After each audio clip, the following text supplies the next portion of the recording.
Ku sembah padamu karena kasih-Mu yang besar, oh Tuhanku, oh Tuhan, berkati mamaku dan juga papaku serta semua keluargaku.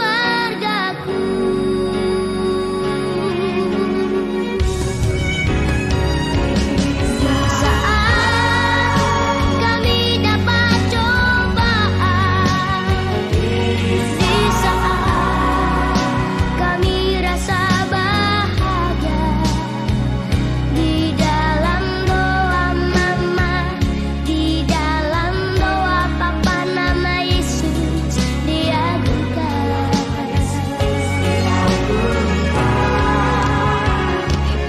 Hanya Kau, Tuhan yang kami sembah. Hanya Kau, Tuhan yang kami bangga. Tiada Allah lain, tiada Allah lain selain Kau, Yesus.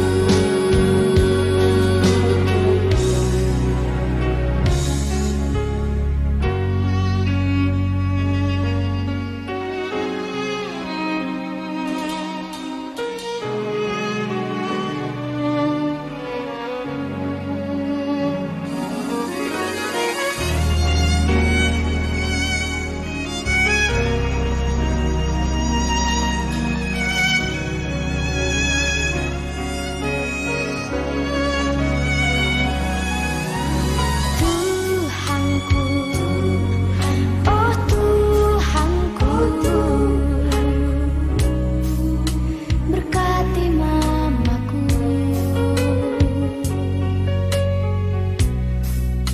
dan juga papaku serta semua keluargaku.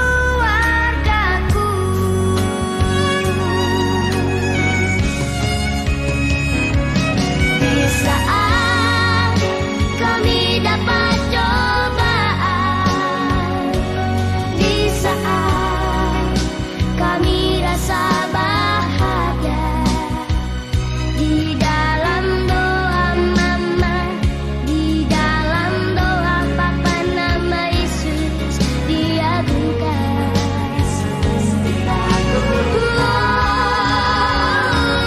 Hanya Kau, Tuhan yang kami sembah. Hanya Kau, Tuhan yang kami bangga. Tiada Allah lain, tiada Allah lain selain Kau, Yesus. Tiada Allah lain, tiada Allah lain selain Kau, Yesus.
Masuklah melalui pintu gerbangnya dengan nyanyian syukur, ke dalam pelatarannya dengan puji-pujian.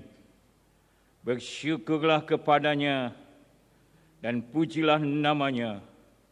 Sebab Tuhan itu baik, kasih setia-Nya untuk selama-lamanya, dan kesetiaannya tetap turun-temurun. Dan kita semuanya mengaku bahwa sesungguhnya pertolongan kita datangnya dari pihak Tuhan yang menciptakan alam semesta beserta dengan seluruh isinya. Kiranya damai dan sejahtera dari Tuhan kita Yesus Kristus turun dan beserta dengan kita semuanya dari awal ibadah kita sampai selama-lamanya. Mulia bagi Bapa. Mulia bagi Bapa, bagi Anak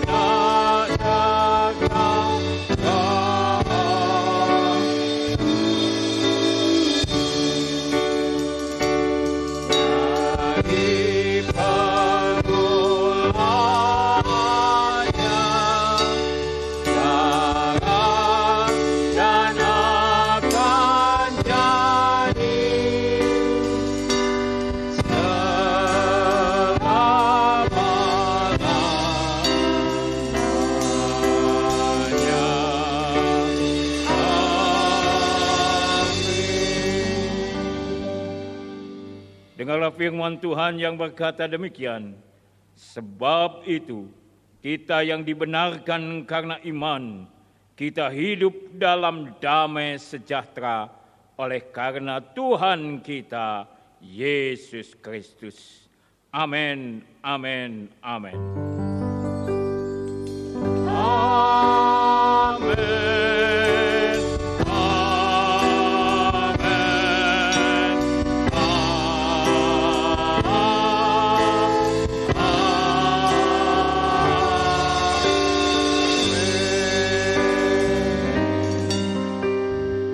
Dipersilahkan duduk. Shalom saudaraku yang dikasihi Tuhan. Shalom. Baik yang ibadah secara offline maupun melihat di YouTube dan mendengar di siaran Radio Iktus. Kita percaya hari ini adalah harinya Tuhan dan sebuah kesempatan yang luar biasa kita boleh beribadah kepada Tuhan. Tuhan Yesus memberkati dan menyertai kita di sepanjang ibadah kita. Haleluya.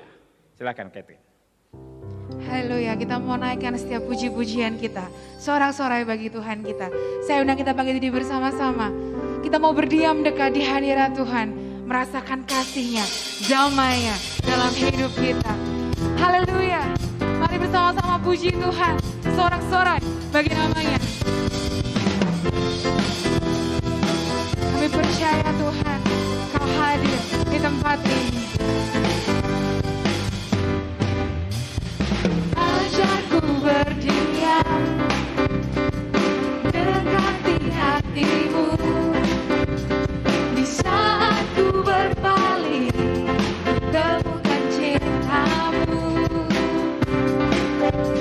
Di sana Kau menanti, untuk bawaku lagi bersekutu dalam damai yang sejati. Oh, ku damba hatimu. Oh, inilah rinduku. Hidupku hanya untukmu. Segenap hatiku ragu akan kebaikanmu. Dan dapatku menciptakan kasihmu. Ajarku berdiam dekat di hatimu. Haleluya Tuhan, kami mau terus dekat dengan-Mu Tuhan, melekat di dalam hadirat-Mu. Ajarku berdiam dekat di hatimu. Di saat ku berpaling,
ajarku berdiam, ajarku berdiam dekat di hatimu.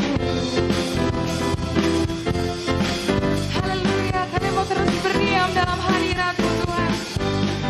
Haleluya, jemaat berserah dalam hadirat Tuhan. Dan saat ini kita mau siapkan hati kita. Kita mau datang kepada Tuhan. Kita mau lebih lagi merasakan kasih Tuhan melalui setiap keluarga-keluarga kita. Kita mau merasakan damai Tuhan yang selalu diberikan bagi setiap hidup kita. Kami datang ke hadirat-Mu Tuhan bersama keluarga-keluarga kami. Kami percaya Tuhan, Kau melawat setiap keluarga kami.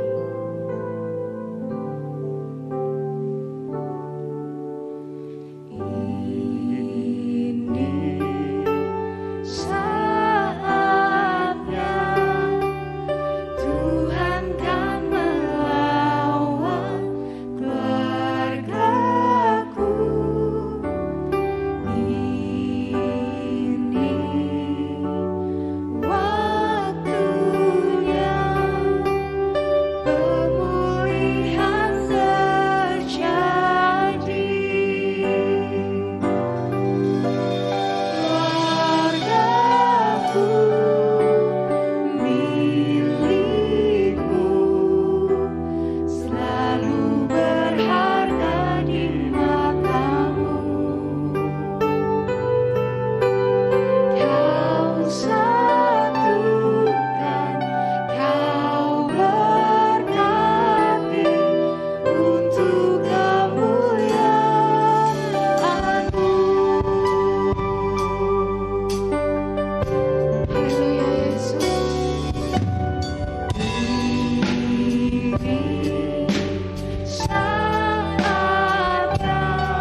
yang baik, inilah doa kami bagi setiap keluarga-keluarga kami. Terima kasih karena Engkau yang telah terus melindungi dan memberkati keluarga-keluarga kami dan pribadi-pribadi dari setiap anggota keluarga. Terima kasih Bapa. Pagi hari ini berbicaralah kepada kami semuanya. Sampaikan apa yang menjadi pesan-Mu bagi kami. Terima kasih Bapa. Di dalam nama di atas segala nama Tuhan Yesus Kristus, kami sudah berdoa. Haleluya. Amin. Silakan duduk Bapak Ibu yang dikasihi Tuhan. Shalom semuanya.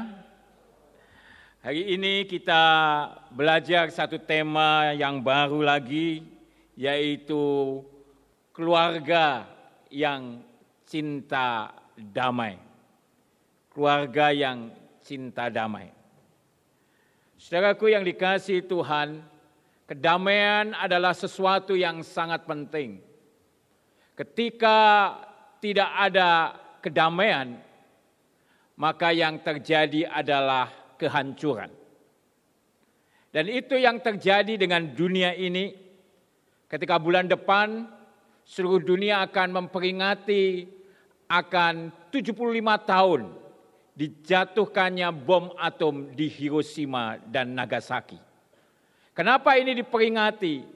Karena jumlah korban yang begitu luar biasa. Dalam catatan sejarah saudaraku, 2 bom yang dijatuhkan di 2 kota Jepang yaitu Hiroshima dan Nagasaki, dalam hitungan waktu beberapa menit, maka di Hiroshima ada 20.000 orang lebih tentara tewas. 70.000 sampai 146.000 warga sipil tewas. Di Nagasaki sekitar 39.000 sampai 80.000 orang tewas. Total menurut catatan sejarah saudara berkisar antara 129 sampai 246.000 orang tewas hanya dalam hitungan menit. Saudaraku yang dikasihi Tuhan, dunia memperingati betapa kejamnya sebuah peperangan.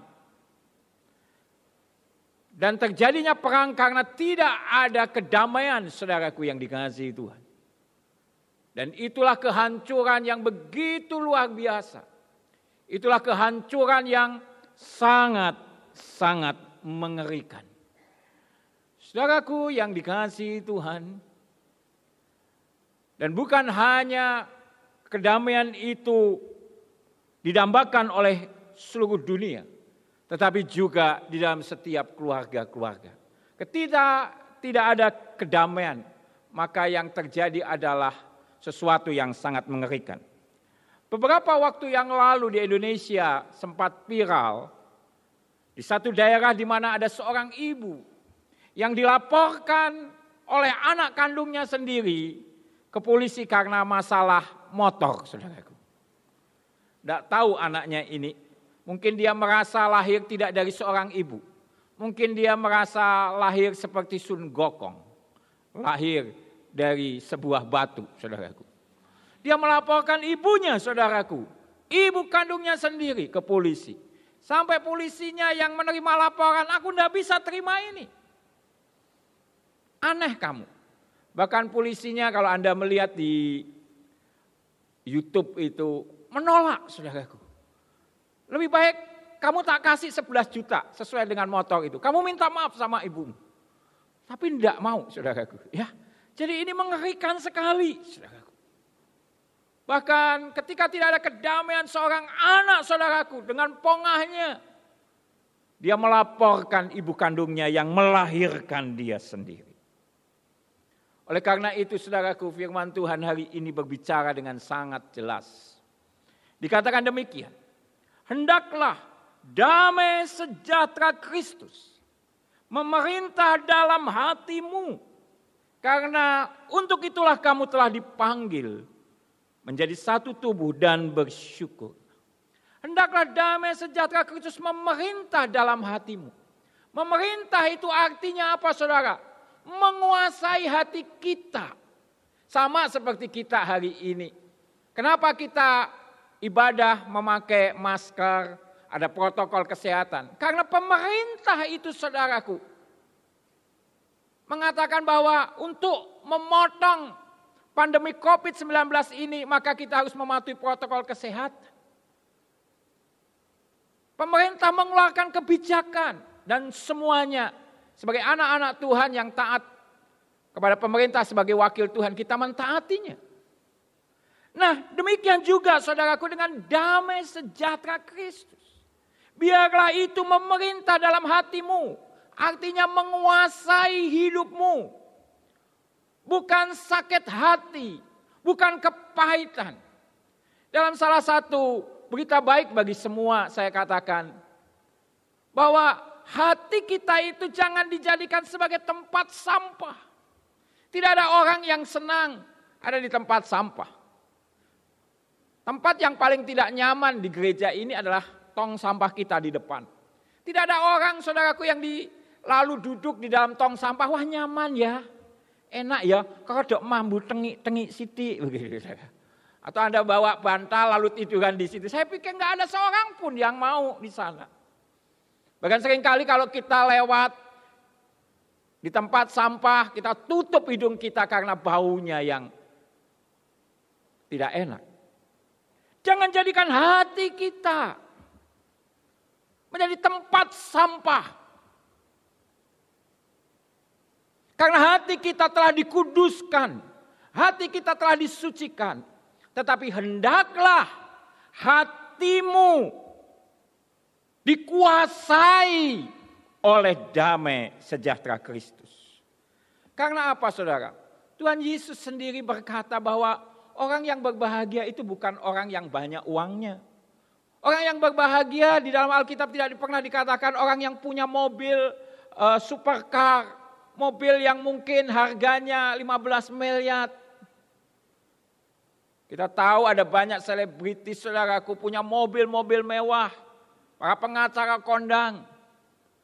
Bahkan ada satu mobil mereka bannya saja seharga satu Kijang Innova, saudaraku. Itu bannya satu, saudara.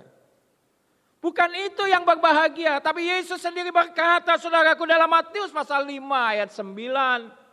Berbahagialah orang yang membawa damai. Berbahagialah orang yang membawa damai. Karena apa? Karena firman Tuhan berkata, mereka akan disebut sebagai anak-anak Allah. Wow.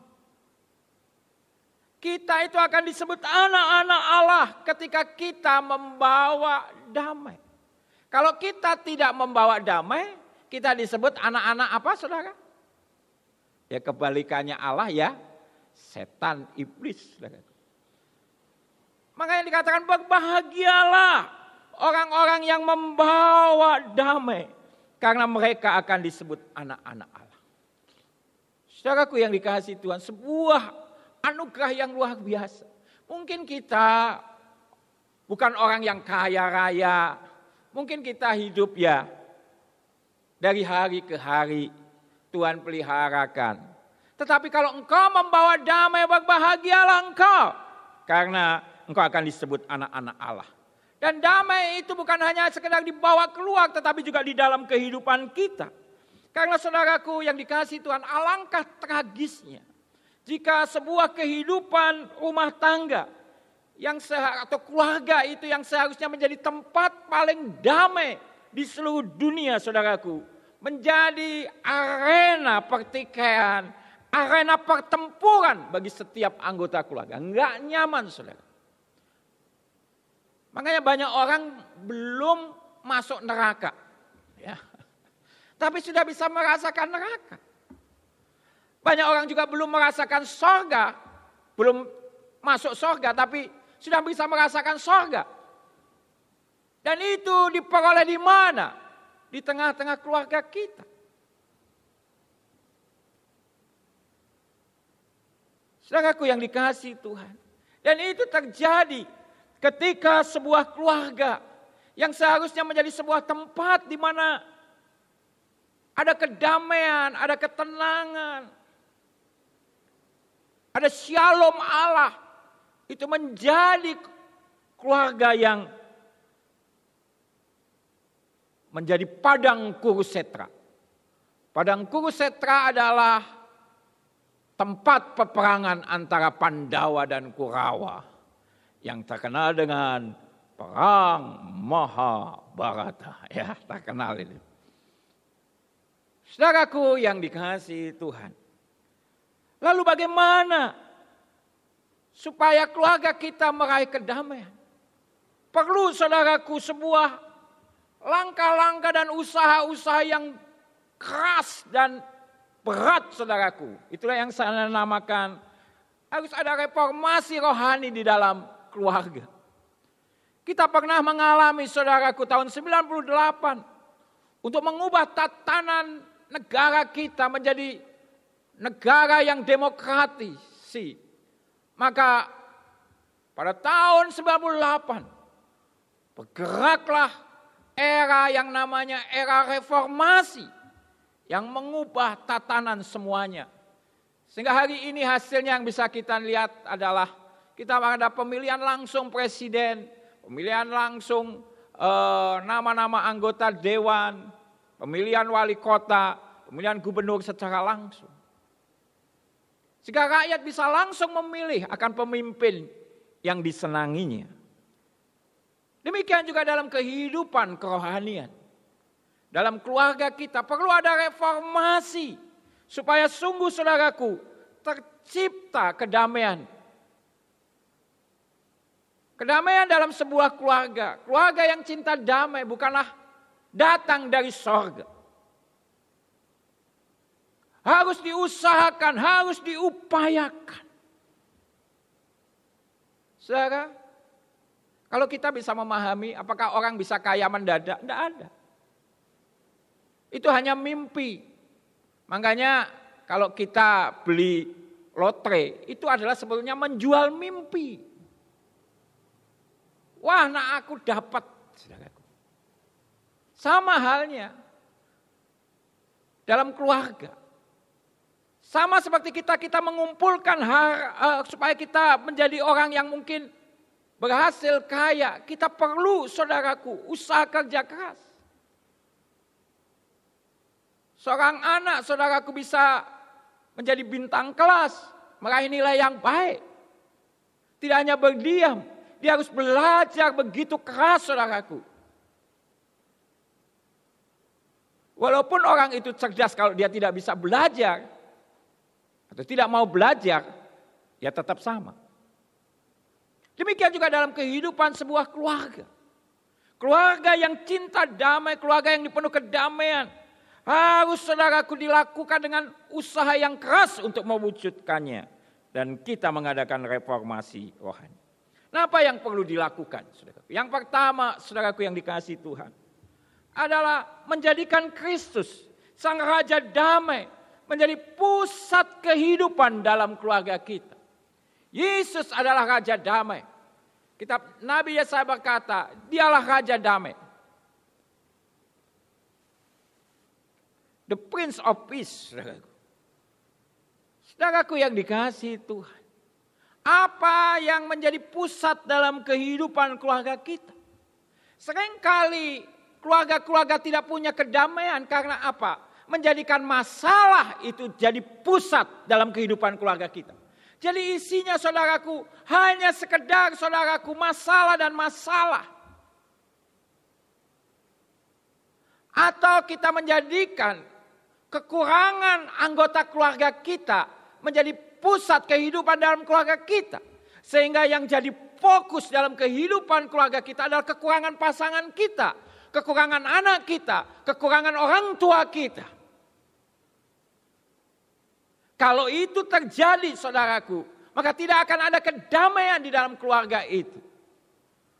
Yang ada justru adalah pertikaian demi pertikaian. Saya ingin mengajak kita untuk menjadikan Kristus sebagai Raja Damai itu pusat kehidupan. Artinya apa, saudara? Mulai segala sesuatu, saudaraku, di dalam Dia dan dengan Dia. Setiap hari, saudaraku, kita perlu memiliki hubungan yang terus-menerus dengan sumber damai itu di dalam kehidupan keluarga kita. Paling tidak saya mau katakan, kita bisa berdoa bersama. Kita bisa mengadakan mesbah keluarga bersama. Mungkin ada banyak orang berkata, wah Pak saya sibuk kerja, anak-anak sibuk ini. Masa di tengah-tengah 24 jam ini, kita tidak bisa berkumpul mungkin hanya beberapa menit. Berdoa bersama-sama. Meminta pertolongan Tuhan, meminta perlindungan Tuhan dan penyertaan Tuhan. Dan biar Roh Kudus yang memimpin dalam kehidupan kita. Ada banyak orang, saudaraku, rela menunggu berjam-jam untuk antre dokter. Rela, saudaraku, berjam-jam menunggu, saudaraku, untuk antrian. Mungkin mendapatkan formulir dan sebagainya. Tapi mari, saya mau katakan, ini menjadi sesuatu yang penting.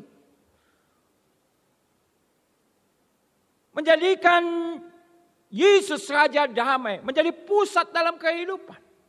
Supaya setiap anggota keluarga ketika menghadapi apapun dalam kehidupannya selalu teringat, selalu terfokus kepada Yesus sebagai sumber dari segala jawaban. Dan kita bisa berdoa bersama-sama. Bukankah kita meyakini doa orang benar bila dengan yakin didoakan besar kuasanya.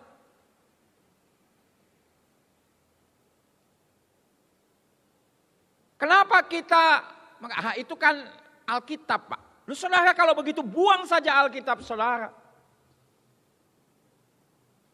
Alkitab itulah yang memimpin dan menyertai langkah-langkah hidup kita.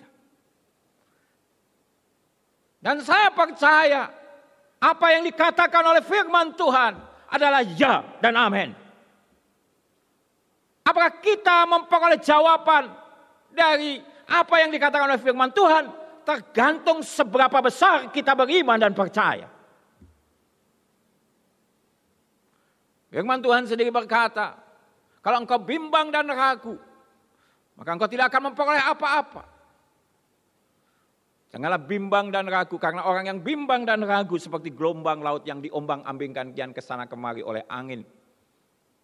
Bergerak terus.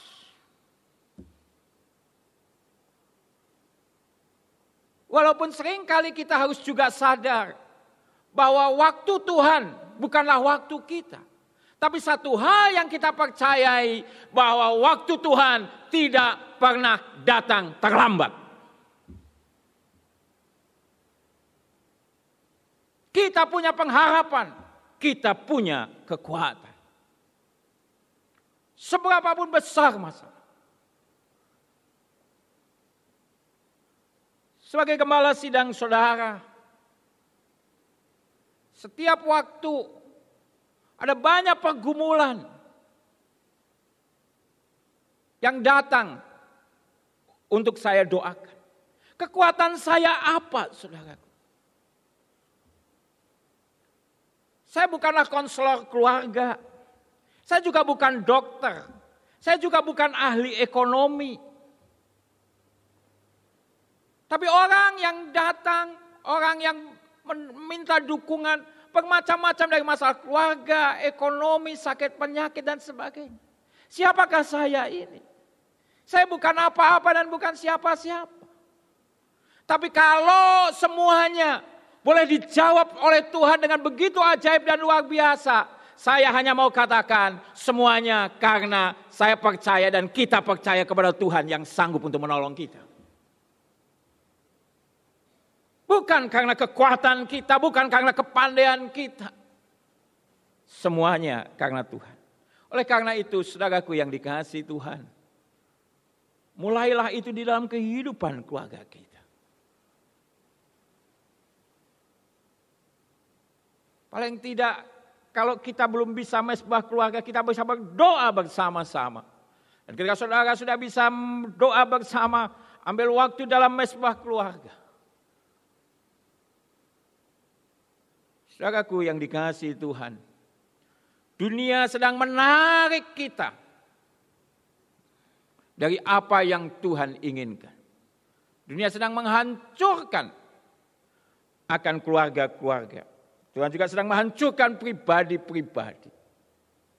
Saudara, seringkali orang berkata, wah Pak, semuanya sibuk. Saudara, kapan kita tidak sibuk? Kita tidak sibuk itu saudara, kalau sudah dibawa saudaraku ke seberang gereja sana ya, ke Pereng situ saudara. Karena kalau saudara masih sibuk saudaraku, peti matine mbok tutuk-tutuki, sing ngangkat wedi kabeh. Kapan saudara? Ya pasti akan sibuk. Tetapi saudaraku yang dikasihi Tuhan, ambil sebuah waktu, ambil sebuah saat reformasi. Semua bersatu di hadapan Tuhan. Yang kedua, saudaraku yang dikasihi Tuhan, miliki sikap baru untuk suka mendahulukan yang lain. Saudaraku yang dikasihi Tuhan, ini berarti membuang ego dan kesombongan. Coba bayangkan saudara dalam hal yang sangat praktis. Kalau misalnya makan saudaraku, setiap anggota keluarga saudaraku, mungkin mamahnya masak masakan yang enak. Dan saling mendahului saudaraku, odok-odokan saudaraku. Malah yang terjadi adalah apa saudaraku? Mangkoke, masakane tumplek saudara. Padha ngamuk-ngamuk. Mamae melu ngamuk, wis dimasake. Wangel-angel mbok tumpleke. Ya ini lho tadi kancane aku saya tumplek kabeh ora sida mangan tambah ngamuk saudaraku. Orang ngeleh lebih ngamuk-ngamuk lagi saudaraku. Coba saudara bayangkan saudaraku. Tapi ketika satu dengan yang lain mendahulukan saudaraku. Wah, indah ya. Anak mendahulukan orang tua ya dan sebagainya. Saudaraku yang dikasihi Tuhan, itu hanya salah satu contoh praktis, ya kan? Satu contoh praktis. Mendahulukan yang lain, artinya membuang ego dan kesombongan bahwa ini aku yang paling penting, ini aku yang paling harus dihormati. Kalau semuanya saudara saling mendahulukan satu dengan yang lain, luar biasa. Dalam Roma pasal 12, saudaraku ayat 10, menarik dalam bahasa Indonesia sehari-harinya lebih diperjelas. Karena dikatakan demikian. Hendaklah saudara-saudara saling mengasihi satu sama lain dengan mesra seperti orang yang bersaudara dalam satu keluarga. Perhatikan, ini tidak ada di dalam Alkitab terjemahan biasa kita. Ini dalam bahasa Indonesia sehari-hari. Dan hendaknya kalian saling mendahului memberi hormat. Paulus saudaraku memberikan ayat ini sebetulnya untuk kita itu saling mengasihi kepada orang lain, ya, memberi hormat kepada orang lain, saling mendahului. Tetapi saudaraku, modelnya, role modelnya itu adalah dalam keluarga.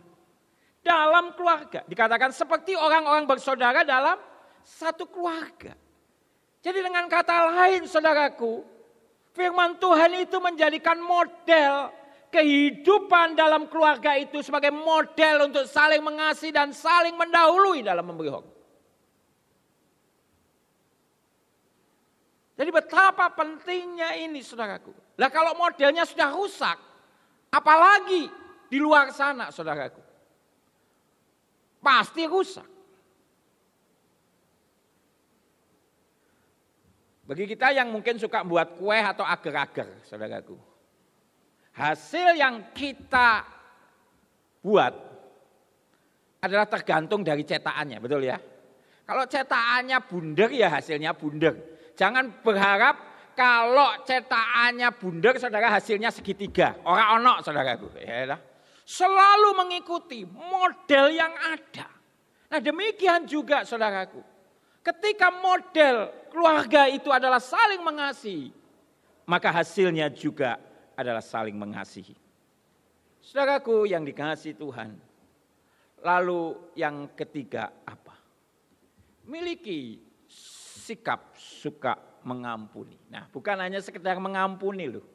Ada satu tambahan, suka mengampuni. Dalam pembahasan kita tentang tema keluarga yang saling mengampuni, saling mengasihi, saya menyinggung salah satu sikap ini juga harus ada.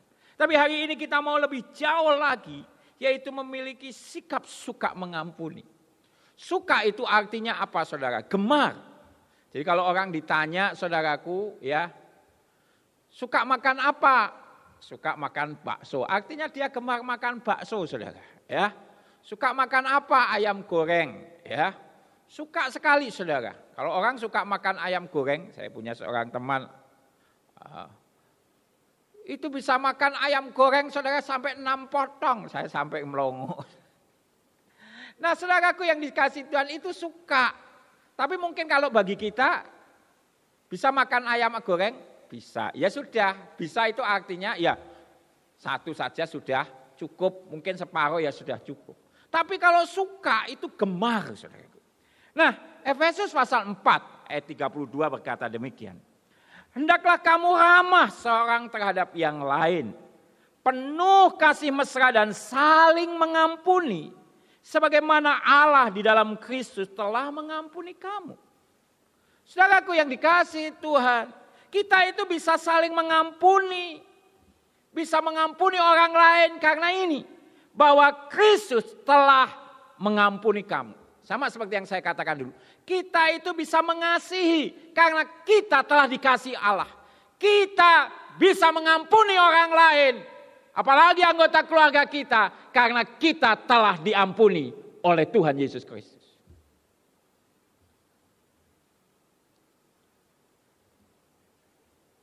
Dalam sebuah perumpamaan, saudaraku, dalam Matius pasal 18 ayat 21 sampai dengan pasal 19 ayat 1. Di mana ada seorang yang berhutang ribuan talenta kepada raja dan ada yang hanya 100 dinar. Kita tahu di sana kisah ini. Dan selesai semuanya, saudaraku. Petrus bertanya. Kemudian datanglah Petrus dan berkata kepada Yesus, Tuhan, sampai berapa kali aku harus mengampuni saudaraku jika ia berbuat dosa terhadap aku? Dan Petrus sudah baik, saudaraku. Dia memberikan angka yang cukup banyak, sampai 7 kali. Kita suruh ngampuni 7 kali, mikir, saudaraku. Sekali, 2 kali, wes, ya kan? Petrus sudah baik, 7 kali, sudah di atas rata-rata nih. Tapi Yesus lebih lagi, dikatakan apa? Yesus berkatanya kepadanya, bukan. Aku berkata kepadamu bukan sampai 7 kali, melainkan sampai 70 kali 7 kali. Saya tanya seorang ahli matematika, ini bukan 70 kali 7. Karena kalau itu jumlahnya 490. Itu bunyinya kalau 70 kali 7. Itu 490 kali. Tetapi dia memberi argumen kepada saya, 70 kali 7 kali. Jadi saudaraku, 70 kali 7. Pangkat 7 lah piro ini, saudara.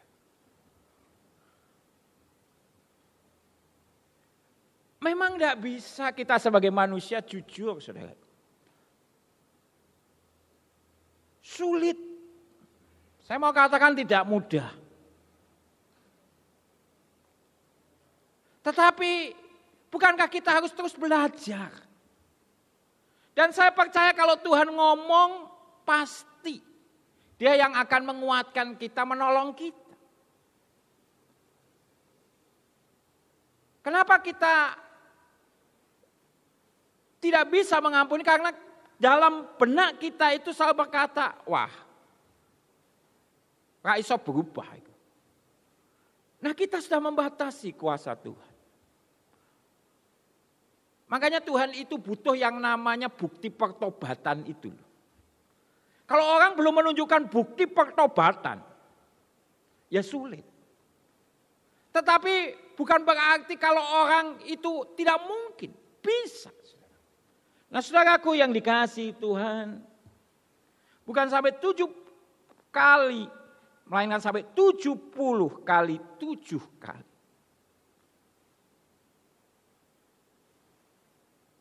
Nah Pak, tapi ini sudah terlalu sakit. Saya mau katakan, bukankah Tuhan kita jauh lebih sakit? Bukan hanya secara fisik, tapi dia dikhianati oleh Yudas. Bahkan murid yang menjadi pembela dia yang paling utama dengan perkataan yang begitu lantang, Petrus pun menyangkal dia 3 kali. Bahkan kepada seorang hamba wanita. Saudaraku yang dikasihi Tuhan. Tapi kan kasih Tuhan terus mengalir. Memang perkataan menjadi makin serupa dengan Kristus itu sesuatu yang mudah diucapkan tetapi sulit untuk dilakukan. Tetapi saya mau katakan bersama dengan Tuhan kita pasti bisa. Bersama dengan Tuhan kita imani, kita percayai bukan hanya segala sakit penyakit disembuhkan, dipulihkan. Tapi karakter pun akan bisa diubahkan. Itulah yang membuat kita terus bisa bertanya. Pak kalau sampai pada akhirnya orang masih tidak itu. Lihat terus ngono. Saya selalu katakan. Tuhan itu adalah Tuhan yang akan menghukum dengan adil. Dia adalah hakim yang tidak bisa disuap. Karena dia tahu segala sesuatunya. Dia tahu persis hati kita. Dia tahu hati setiap orang. Saudaraku yang dikasihi Tuhan. Lalu yang keempat saudaraku ya. Jadi ini kalau orang lain begitu apalagi anggota keluarga kita.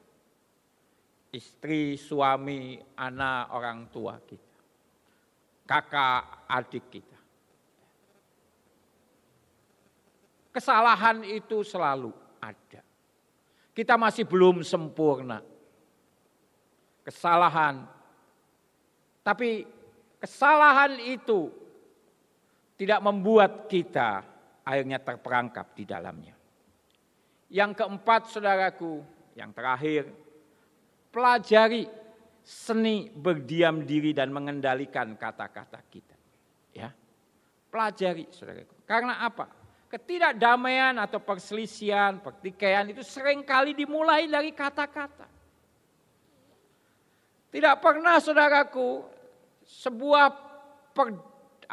pertengkaran, perselisihan itu dimenangkan dengan kata-kata. Ya.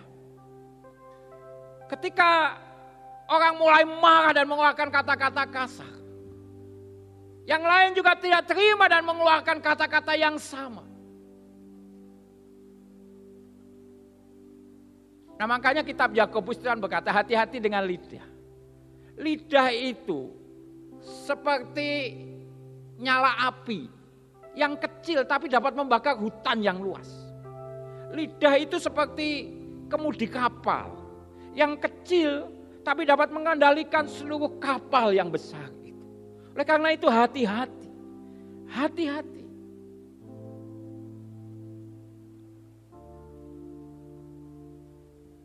Lebih lanjut dalam Yakobus 1 ayat 19 sampai 20 dikatakan. Setiap orang hendaklah cepat untuk mendengar, tetapi lambat untuk berkata-kata dan juga lambat untuk marah. Sebab amarah manusia tidak mengerjakan kebenaran di hadapan Allah. Nah, kita itu seringkali saudaraku cepat untuk berkata-kata, lambat untuk mendengar. Anaknya baru ngomong, "Mah, tadi di sekolah, kok di sekolah diapakai gurumu? Kurang ajar tenan gurumu. Memang sejak dulu itu anti mbak mama. Ini orang memang kurang ajar. Wah, itu orang enggak tahu diri." Mah, saya itu mau cerita tadi di sekolah itu saya jadi juara dalam perlombaan nyanyi. Loh, saudaraku. Loh, ngomong sejak tadi toh. Ya itu. Ngomong saudaraku, dengar keri. Bukankah itu yang terjadi? Ya. Yuk, firman Tuhan berkata, setiap orang hendaklah cepat untuk mendengar. Makanya Tuhan itu kasih telinganya ya kan? Tapi lambat untuk berkata-kata. Makanya mulutnya satu, wong satu ayo cepat, coba bayangkan kalau diwalik. Mulut kita dua, telinga kita satu. Tambah gak karu-karuan saudara. Wong telinganya dua, mulutnya satu aja. Ngontrol yang elok saudaraku, ya kan? Sebab amarah manusia tidak mengerjakan kebenaran. Ya. Waduh, makanya, gede ya, tarik nafas dulu ya. Memberi jeda, saya sangat memberi jeda supaya kita ini tidak langsung. Saudaraku yang dikasihi Tuhan, bahkan dalam Amsal dikatakan saudaraku, jawaban yang lemah lembut meredakan kegeraman, tapi perkataan yang pedas membangkitkan marah. Pedas. Ada yang sekarang namanya apa saudara? Lombok setan. Pedasnya bukan main. Nah, jadi perkataan kita nak pedas saudaraku. Itu perkataan setan. Nah saudaraku yang dikasihi Tuhan. Lah Pak, tapi orang ngomong begitu ya sebel. Mulut-mulutnya orang. Tapi mulut kita tidak. Kata-kata kita tidak. Orang mah ben urusan sama Tuhan sendiri. Toh pada akhirnya kan kita tahu semuanya. Semuanya akan ada di hadapan tahta pengadilan Allah. Baik yang jahat, baik yang baik. Baik yang berdosa, baik yang benar. Semuanya akan terbuka. Dan pengadilan Allah tidak bisa disuap. Pengadilan Allah tidak bisa direkayasa. Saudaraku yang dikasihi Tuhan, karena itu saya berdoa biarlah setiap keluarga kita mulai membuat langkah-langkah supaya keluarga kita menciptakan dan tercipta kedamaian. Saya ingin mengakhiri dengan apa yang dikatakan oleh Presiden Amerika Serikat Theodore Roosevelt. Tidak cukup cuma berbicara tentang damai sejahtera, jadi ngomong bisa. Kita harus percaya akan hal itu. Percaya bahwa kita bisa mengalaminya. Dan tidaklah cukup hanya sekedar percaya, tetapi kita harus melakukannya. Mari kita lakukan itu dalam setiap kehidupan keluarga kita. Sehingga keluarga kita akan menjadi keluarga-keluarga yang cinta damai. Haleluya. Amin. Mari kita datang kepada Tuhan. Bapa yang baik, terima kasih. Biarlah firman-Mu akan menerangi langkah kehidupan kami. Supaya kami baik sebagai pribadi dan anggota keluarga dan keluarga-keluarga kami akan dipenuhi dengan kedamaian, dipenuhi dengan damai sejahtera Allah yang berlimpah-limpah. Terima kasih Bapa. Kami rindu setiap keluarga-keluarga dan tiap pribadi-pribadi mengalami kedamaian yang sesungguhnya dari Tuhan. Dalam nama-Mu saja kami sudah berdoa. Haleluya. Amin. Kita juga akan berdoa bagi setiap sahabat dan saudara kita yang membutuhkan pertolongan dan jamahan Tuhan. Kita nyanyikan sebuah pujian, Yesus jawaban dalam hidupku. Karena kita tahu Dialah jawaban dalam segala kehidupan kita.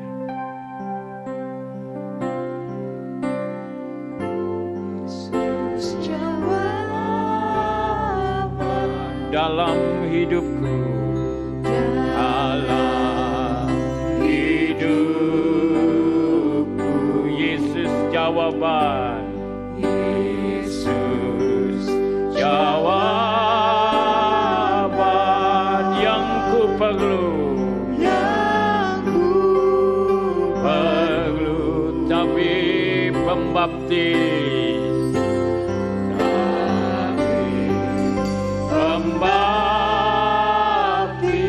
Juru selamatku,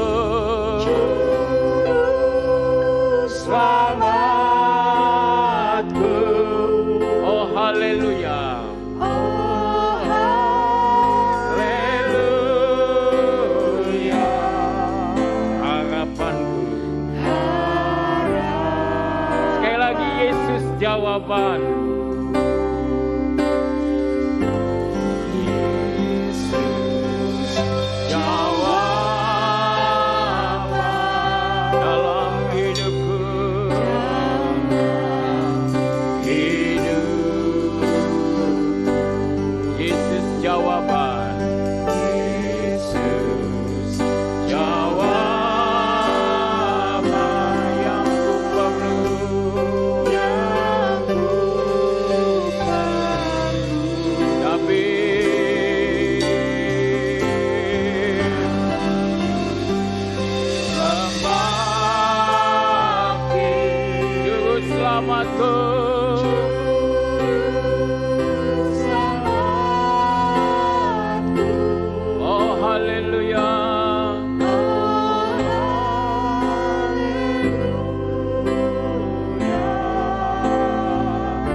Kita rindu untuk didoakan, Anda bisa mengangkat tangan Anda, ada yang mau digendong.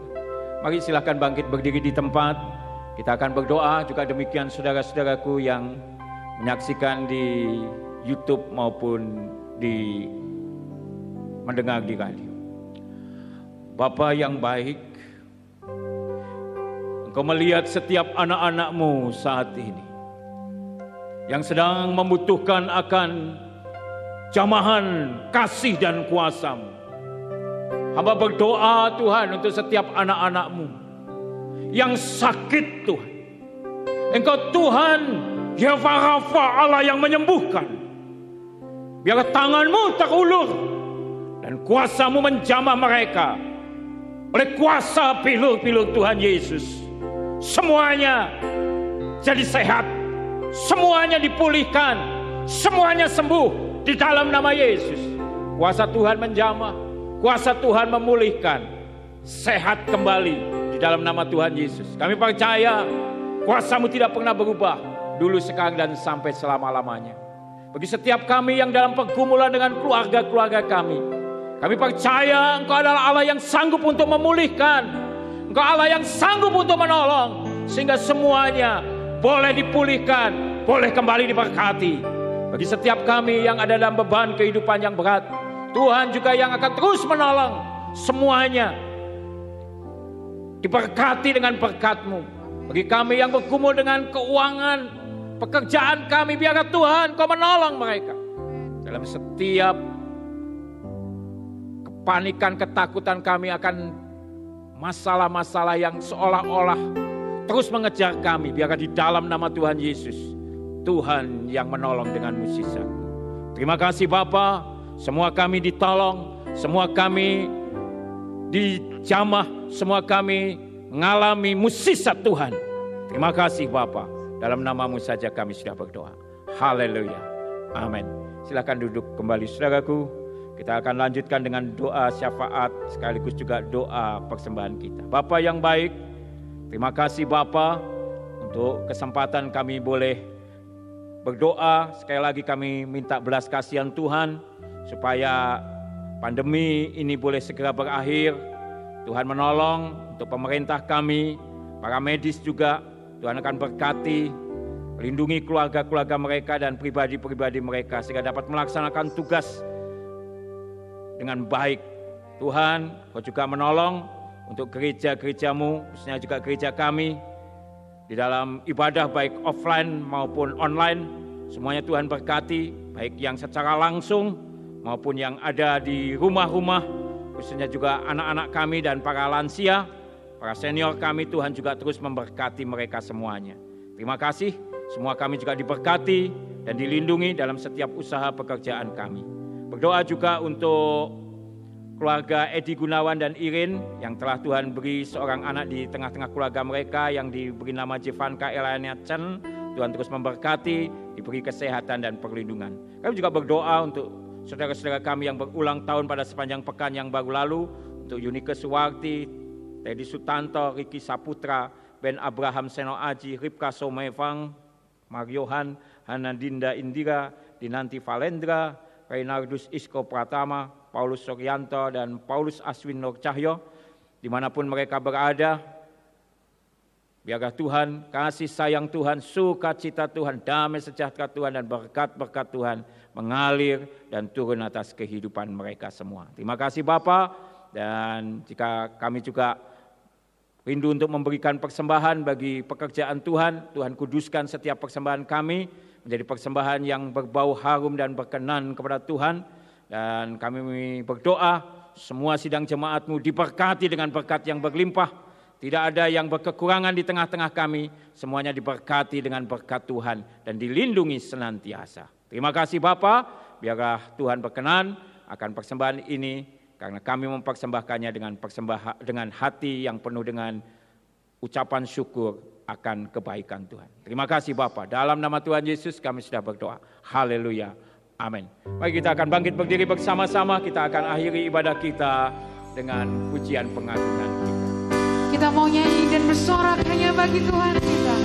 Dia Raja di atas segala raja. Haleluya, haleluya Tuhan. Nyanyi dan bersoraklah bagi Dia. Pujian hormat kuasa bagi Raja. Gunung tunduk, laut bergelora,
mendengar janji yang ada seperti padamu, karena janjimu selalu ya dan amin.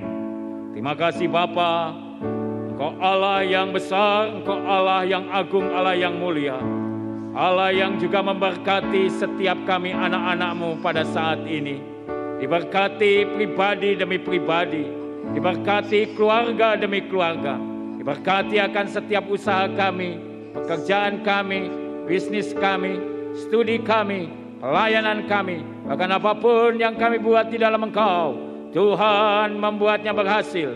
Dan biarlah perlindungan-Mu turun atas setiap kami, pasukan malaikat-Mu menjagai, mengkawali kami, baik perjalanan jauh maupun dekat, siang ataupun malam, semuanya dalam berkat perlindungan Tuhan. Dan ajar kepada kami untuk senantiasa hidup di dalam kekudusan, hidup dalam kebenaran, ketaatan dan kesetiaan akan firman-Mu. Terima kasih Bapa, dan saatnya kami boleh pulang dengan membawa berkat Tuhan yang berlimpah ruah turun atas hidup kami semuanya, yaitu bahwa Tuhan memberkati engkau dan melindungi engkau. Amin. Tuhan menyinari engkau dengan wajahnya dan memberi engkau kasih karunia. Amin. Tuhan menghadapkan wajahnya kepadamu dan memberi engkau damai sejahtera. Amin. Mulai dari saat ini sampai Maranatha, Tuhan Yesus datang kali kedua menjemput kita semuanya masuk dalam kemuliaan surga yang kekal. Haleluya. Amin.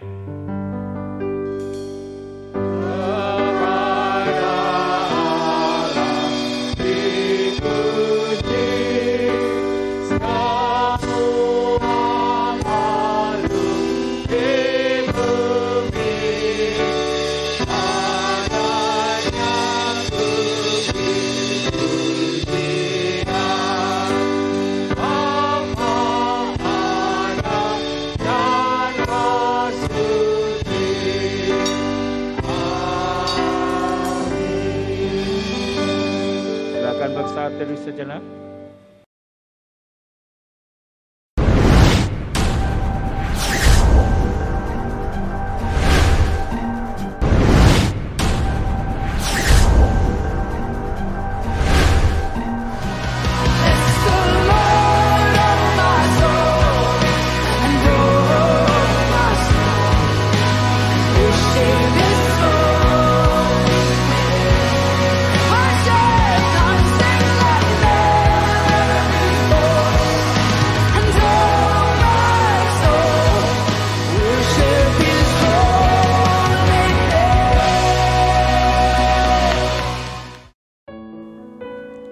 Shalom saudara, semua orang pasti mendambakan kehidupan yang harmonis, tenang, rukun, dan damai, baik itu di dalam bermasyarakat maupun di dalam berkeluarga. Oleh sebab itu, jadilah pembawa damai dengan sikap kita yang penuh dengan kasih, sabar, tidak pemarah, mengampuni, dan murah hati. Sampai bertemu dalam kebaktian yang akan datang, dan berikut kita simak berita Gracia minggu ini. Tetap jaga kesehatan, terus bersukacita, Tuhan Yesus memberkati. Ibadah online Komisi Pemuda dan Remaja, Sabtu 1 Agustus 2020 pukul 6 sore dengan tema Awali dengan Doa bersama Pendeta Muda Julianto.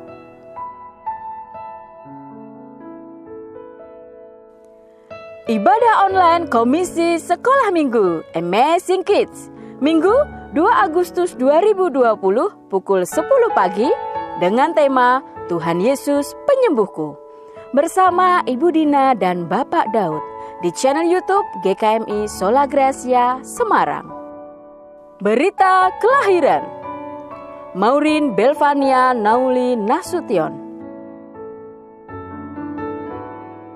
putri dari Bapak Ibu Jonathan Nasution. Jevanka Elaine Chen, putri dari Bapak Edi Gunawan dan Ibu Irene Kurniawati. Segenap majelis hamba Tuhan dan Gembala Sidang GKMI Sola Gracia mengucapkan selamat atas kelahiran putri Bapak Ibu. Tuhan Yesus memberkati. Berita duka. Telah dipanggil Tuhan, Ibu Maria Kristiati pada hari Jumat 17 Juli 2020. Segenap majelis hamba Tuhan dan Gembala Sidang GKMI Sola Gracia turut berduka cita. Biarlah kasih dan penghiburan dari Tuhan senantiasa menyertai keluarga yang ditinggalkan. Bagi jemaat yang rindu untuk memberikan persembahan, dapat mentransfer ke rekening gereja dengan nomor rekening berikut ini.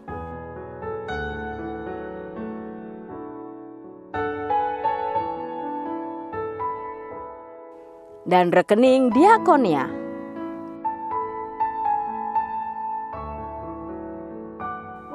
Jemaat juga dapat memberikan persembahan secara tunai dengan cara memasukkan persembahan langsung di kotak persembahan yang telah disediakan di gereja. Berikut jemaat yang berulang tahun pernikahan sepanjang bulan Juli.